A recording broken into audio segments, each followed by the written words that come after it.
Hello dear students, I hope आप सब बहुत बढ़िया से पढ़ाई कर रहे होंगे। बिल्कुल भी टेंशन नहीं लीजिए। लॉकडाउन का समय जल्दी ही ख़त्म होने वाला है। आप लोग सेफ़ रहिए, सुरक्षित रहिए, घर के अंदर रहिए। कि जैसे ही लॉकडाउन का समय ख़त्म होगा हम कोशिश करेंगे कि अपनी पढ़ाई को बहुत अच्छे तरीके से, जो चीज़ें आपकी छूट रही हैं वो मेंटेन की जाएँ, प्रॉपर वे में अच्छे से की जाएँ। तो बस आप लोग तब तक बिल्कुल सुरक्षित रहिएगा, बीमार मत पड़िएगा। कि जैसे ही कॉलेज या क्लास खुलने का कोई भी गवर्नमेंट के थ्रू आदेश होता है, आप तुरंत जल्दी से आइए। और जो बाकी चीज़ें जो छूट रही हैं, हम लोग कोशिश कर रहे हैं वैसे मैक्सिमम चीज़ें आपको ऑनलाइन क्लासेस के थ्रू बताने की। बट अगर आपका कोई डिस्कशन या आपसे रिलेटेड कोई टॉपिक हमसे जो पूछना चाह रहे हो पर्सनली, वो आप पूछ सकते हो, आपको वो मौका भी मिल जाएगा। ठीक है। तो मैं शुभम मिश्रा, सिविल इंजीनियरिंग का जो बहुत ही इम्पोर्टेंट सब्जेक्ट है सर्वेक्षण फर्स्ट, उसका मैं एक टॉपिक लेके आप लोग के सामने मौजूद हूँ, जिसका नाम है जरीब सर्वेक्षण या चयन सर्वे। ठीक है। सबसे पहले हम बात करें कि जरीब सर्वेक्षण जो चयन सर्वेक्षण है ये क्या है या क्यों पड़ता है। ठीक है। जब किसी भू क्षेत्र का, जब किसी एरिया का हम जो सर्वेक्षण है वो जरीब यानी कि चयन या फीते, जो कि दोनों ही जरीब के अंडर में आते हैं, जब चयन या फीते के थ्रू करते हैं, इसमें सिर्फ हम रैखिक माप यानी लीनियर मेजरमेंट लेते हैं, कोई एंगुलर मेजरमेंट नहीं लेते हैं। तो जब ऐसा कोई सर्वेक्षण होता है तो इसे जरीब या चयन सर्वेक्षण कहते हैं। जरीब सर्वेक्षण में सर्वे रेखाओं की लंबाई ही नापी जाती है, इनके मध्य का कोई भी कोणीय माप नहीं लिया जाता है। और दो सर्वे स्टेशन को मिलाने वाली जो रेखा होती है, यानी कि जो काल्पनिक रेखा है, हम इसे सर्वे रेखा कहते हैं। ठीक है। जरीब जो है बेसिकली जो हमारा चयन है, ये दूरियां नापने का एक सरल हम कह सकते हैं कि एक उपस्कर है या एक इक्विपमेंट है। ठीक। सबसे पहले बात करेंगे हम प्रिंसिपल ऑफ द चयन सर्वे की, जो है मैं बता रहा हूँ कि चैन सर्वे को हम चैन ट्रैंगुलेशन भी बोलते हैं। ठीक है। इसके बाद बात करें प्रिंसिपल कि सिद्धांत कौन कौन से हैं जरीब सर्वेक्षण के। तो जरीब सर्वेक्षण के सिद्धांत है वो निम्न है। सबसे पहले क्या है कि जो सभी नाप हैं वो रैखिक होते हैं। ठीक है। और क्षैतिज समतल पर लिए जाते हैं। दूसरा क्या होता है कि जो हमारा संपूर्ण सर्वे क्षेत्र है उसको आपस में सटी हुई त्रिभुजों के रूप में बांट देते हैं, जहाँ तक संभव हो जो वेल शेप्ड ट्रायंगुलर बनाए। ठीक है। जिसकी वजह से क्या होता है, कार्य की जांच के लिए जो जांच और टाई रेखाओं को स्थापित करना बहुत ही ज़्यादा उत्पन्न रहता है। अगर त्रिभुजों में बांट देते हैं तो इनका हमें बाद में कैलकुलेशन करना बहुत ही ज़्यादा ईजी हो जाता है। कार्य प्रगति थर्ड हम बात करें कि जो इसका अगला प्रिंसिपल है वो ये है कि सर्वेक्षण कार्य क्षेत्र की मतलब फ्रॉम होल टू पार्ट किया जाए, मतलब क्षेत्र की सीमाओं से अंदर की तरफ बढ़ते हुए अगर हम करेंगे तो ज़्यादा बढ़िया होगा। ठीक है। फिर अगला हमारा इसका प्रिंसिपल है कि किसी रेखा का कोणीय मापन आवश्यक नहीं है, परंतु जब आरेखण कार्य की जब नक्शे पर सेटिंग के लिए हम उसमें हमें नॉर्थ लाइन यानी क्षेत्र की उत्तर दिशा को अवश्य ज्ञात करके उसको दर्शाना होता है। ठीक है। फिर अगला है कि जहाँ तक हमारे खसके हों, जहाँ तक संभव हो सके जो खसके हैं उसको जरीब दिशा के 90 डिग्री यानी समकोणक पर डाले जाएँ। जैसे जरीब रेखा में कोई भी बिंदु या कोई भी ऑब्जेक्ट है एक जरीब अथवा फीते की लंबाई से अधिक दूरी पर ना हो, पास पास हो, तो उनका मेजरमेंट करना आसान होता है। ठीक है। यह अगला सिद्धांत यह है कि जब क्षेत्र में किसी नए बिंदु को स्थिति कम से कम दो पूर्व ज्ञात निर्देशों, दो रेफरेंस पॉइंट के संदर्भ में जो नए बिंदु की स्थिति है उनको दर्शाना जरूरी होता है। ठीक है। तो ये कुछ इसके बेसिक प्रिंसिपल हैं, इनका प्रयोग करते हैं जब हम कोई भी चयन सर्वे कर रहे होते हैं। ठीक है। इसके अलावा जो अपैरेटस कौन कौन से यूज़ किए जाते हैं चयन सर्वे में। ठीक है। धरती नापने तथा जरीब सर्वेक्षण के लिए बेसिकली निम्न उपकरण प्रयोग किए जाते हैं। ठीक है।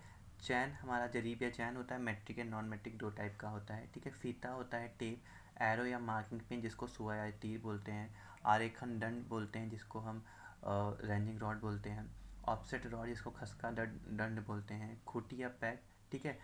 इसको थूकने के लिए एक हथौड़ा भी होता है लकड़ी का, लंबाव या साहुल।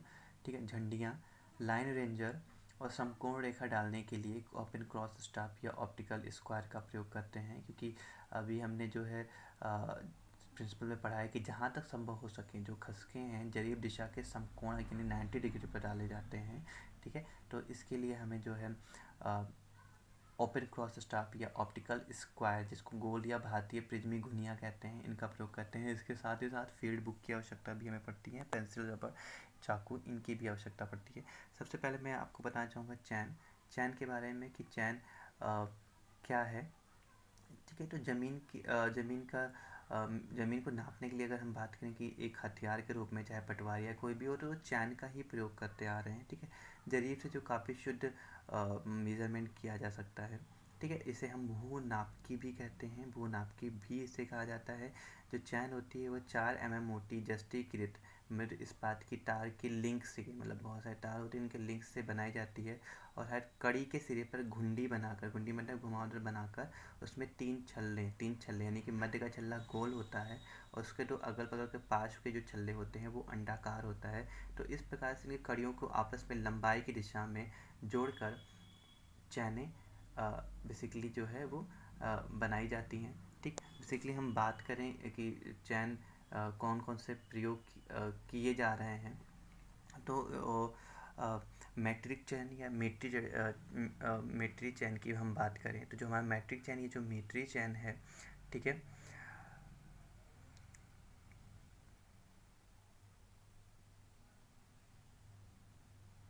ठीक, तो जो हमारा मैट्रिक चैन या मेट्री चैन है, ये 30 मीटर के लेंथ में आता है। ठीक, 20 मीटर की लेंथ में आता है। ठीक है, और इसके साथ साथ जो है 10 मीटर की लेंथ में आता है और 5 मीटर की लेंथ में आता है। जो 30 मीटर की जो जरीब होती है उसकी में जो कड़ियों की संख्या होती है वो 150 होती है। 20 मीटर की जरीब जो होती है उसमें कड़ियों की संख्या 100 होती है और 10 मीटर की जो चैन होती है उसमें कड़ियों की संख्या 50 होती है और 5 मीटर की चैन में कड़ियों की संख्या 25 होती है। ठीक है, उसके अलावा मैं आपको सबसे पहले इंजीनियर चैनिंग की जो नॉन मैट्रिक चैन है, इंजीनियरिंग चैन इसका पार्ट है। ठीक है, इसके मैं बताना चाहूँगा कि ये 100 फुट लंबी होती है और हर जरीब में यानी कि जितनी भी चैन में होती है इसमें 100 कड़ियाँ होती हैं। तो अगर ये 100 फुट लंबी है और 100 कड़ियाँ हैं तो जाहिर सी बात है कि इसकी एक कड़ी की लंबाई कितनी होगी, 1 फुट होगी। यानी कि छल्ले के मध्य से मध्य तक का जो लेंथ है वो एक कड़ी वो जो है 1 फुट का होगा। ठीक है, अतः इसको हम 100 फुटी जरीब भी कहते हैं। ठीक, जो मध्य की दूरियां पढ़ने के लिए हम प्रत्येक 10 कड़ियों के बाद, मतलब जैसे जब मध्य की दूरी जो पड़ती है उसमें प्रत्येक 10 कड़ियों के बाद एक पीतल का टैग लगा दिया जाता है। ठीक है, पीतल का टैग लगा देते हैं। ठीक, तो पीतल का जब पीतल का टैग लगा होता है 10 कड़ियों के मध्य में, ठीक, तो इसकी वजह से क्या होता है कि एक टांग या 2 टांग या 3 टांग या 4 टांग वाली जो टिक्कियाँ होती हैं, ठीक है, इनको हम जो है डिस्टेंस के हिसाब से लगाते जाते हैं। ठीक है, जैसे कि बात करें हम कि जो हमारा second type of the chain है गंटर चैन। ठीक है, अभी इन्होंने पढ़ा है अबाउट द इंजीनियरिंग चैन है जो 100 फीट लंबी होती है। दूसरा हमारा चैन होता है गंटर चैन। ठीक है, जो गंटर चैन हमारा होता है ये 66 फीट लंबी होती है। ठीक है, यह जो चैन है वो 66 फीट लंबी होती है और सारे इसको हम सर्वेयर चैन भी कहते हैं। इस जरीब में भी 100 कड़ियाँ होती हैं और एक कड़ी की लंबाई 0.66 फीट। तो अगर 0.66 फीट है, अगर इसको हम इंच में कन्वर्ट करेंगे तो ये आएगा अप्रॉक्स 7.92 इंच। ठीक है, यानी कि एक कड़ी की लंबाई कितनी होगी, 7.92 इंच या 0.66 फीट। ठीक, जो गंटर जरीब है इसे मील, फलांग या एकड़ में जब भूमि नापते हैं तो उसमें हमको आसानी रहती है।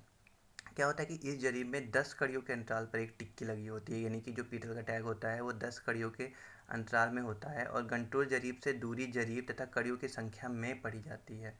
ठीक है, इसके अलावा हमारा रेवेन्यू चैन है या इसको राजस्व जरीब भी बोलते हैं। इसे पटवारी जरीब भी कहा जाता है या खेतों की सीमाएं निर्धारित करने तथा फसल क्षेत्र को नापने के काम आता है। ठीक है, यह 33 फीट लंबी होती है और इसमें टोटल 16 कड़ियाँ होती हैं। इसके प्रत्येक कड़ी की लंबाई 2 सही 1/16 फीट यानी 2 सही 1/16 फीट इसके एक कड़ी की लंबाई होती है और इसमें प्रॉपर 16 कड़ियाँ होती हैं। ठीक है, इसके अलावा हम बात करें स्टील बैंड की या बैंड चैन की। ठीक है, या इसमें कोई कड़ियाँ नहीं पाई जाती, यह बहुत ही परिशुद्धता से दूरी मापने के लिए प्रयोग किया जाता है। इस बात की पट्टी ये बनी होती है।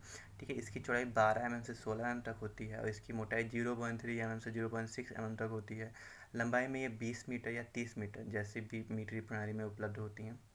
ठीक है, इसमें क्या होता है कि जो पत्ती के सिरों पर पकड़ने के लिए पीतल की हैंडल या फिरकी होती है और पत्ती के प्रत्येक मीटर की दूरी पर अंक बने होते हैं। ठीक है, 0.20 मीटर के अंतर पर पीतल की एक स्टड लगी रहती है ताकि आंशिक नाप बढ़ने पर जो है उस मतलब जो रीडिंग पढ़ते हैं उसको पढ़ने में आसानी रहे।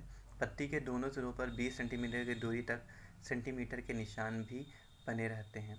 ठीक है, और ये एक इस्पात की क्रॉस चक्री की टाइप का होता है, उसमें ये लपेटा होता है। इसको हम खींचते हैं और ये निकलती जाती है। ठीक है, तो इस प्रकार से हम चैन और स्टील बैंड के बारे में पढ़ते हैं। इस प्रकार से चैन और स्टील बैंड का प्रयोग किया जाता है। इसके अलावा जो है हमारे कुछ इक्विपमेंट हैं जिसको हम बोलते हैं सुआ या तीर। ठीक है, तो जो सुआ या तीर होता है ये जरीब द्वारा जब ज़मीन पर नापी दूरी का निशानदेही जब हम करते हैं, ठीक है, आप फिगर में देख रहे होंगे, तब हम इसका प्रयोग करते हैं। जरीब को फैलाकर खींचकर उसके सिरों पर जो है सुओं को हम ज़मीन में लगा देते हैं, गाड़ देते हैं। जरीब आगे बढ़ा ली जाती है और एक जरीब के साथ कम से कम 10 सुए रखे जाने चाहिए। सुए को हम चिन पैन भी बोलते हैं। जो IS 1842-1961 के अनुसार जो सुआ है ये 4 mm मोटी इस्पाती तार का बना होता है और इसकी लंबाई 4 से सेंटीमीटर रखी जाती है। सुआ का एक सिरा नुकीला होता है जिसकी वजह से हम इसको ज़मीन पर आसानी से गाड़ सकते हैं। ठीक है, इसके अलावा हमारा रनिंग रॉड की हम बात करें तो भूमि पर दो स्टेशन के बीच सीधी दृष्टि पहुंचाने के लिए हम रनिंग रॉड का प्रयोग करते हैं। रनिंग रॉड का प्रयोग करके सर्वेक्षण स्टेशन की दूर से पहचान करने के लिए, भूमि पर सर्वेक्षण रेखा डालने व इसकी सिधाई से जांच करने के लिए रनिंग रॉड का प्रयोग किया जाता है। जब एक सिरे से देखने पर आगे के 3 आरेखा दंड आँख की सीध में होते हैं तो उनको मिलाने वाली रेखा जो होती है वो बिल्कुल स्ट्रेट होती है या सीधी होती है। ठीक है, आरेखा जो दंड है वो भली प्रकार से सीजन तथा सीधे रेशुआई लकड़ी का या लोहे की पाइप का बनाई जाती है। यह 30 mm व्यास का गोलाकार या 2 से 3 मीटर 2 मीटर लंबी भी होती हैं और 3 मीटर लंबी भी होती है। ठीक है, इसके अलावा प्लम्बाव या साहुल, ठीक है, यह धातु का शंकुनुमा आकार का होता है। इसके शीर्ष पे एक मजबूती डोरी बंधी होती है। साहुल को जब डोरी से पकड़ कर लटकाते हैं तो इसका निचला नुकीला सिरा ऊर्ध्वाधर रेखा को दर्शाता है। जब ऊंचे बिंदु पर स्थित धरती तल पर अंतरण करने के लिए साहुल काम में आता है। ढालू जमीन पर जरीब मापन करते समय आरेखन दंड को ठीक वर्टिकली खड़ा करने के लिए भी हम साहुल का प्रयोग करते हैं। ठीक है, तो ये हमारा जो है रनिंग रॉड था और ये हमारा एरो है, पैक्स है और सुआ है। इनका प्रयोग करके हम जो है चैन सर्वे का प्रयोग करते हैं। ठीक है, so basically this is all about the instrument use in chain survey या पैटर्स यूज इन चैन सर्वे। ठीक है, सो आगे हम बात करेंगे मेथड्स के बारे में या कुछ एडजस्टमेंट के बारे में, वो हमारा अगले चैप्टर में होगा। आज के लिए इतना ही। ठीक है, थैंक यू।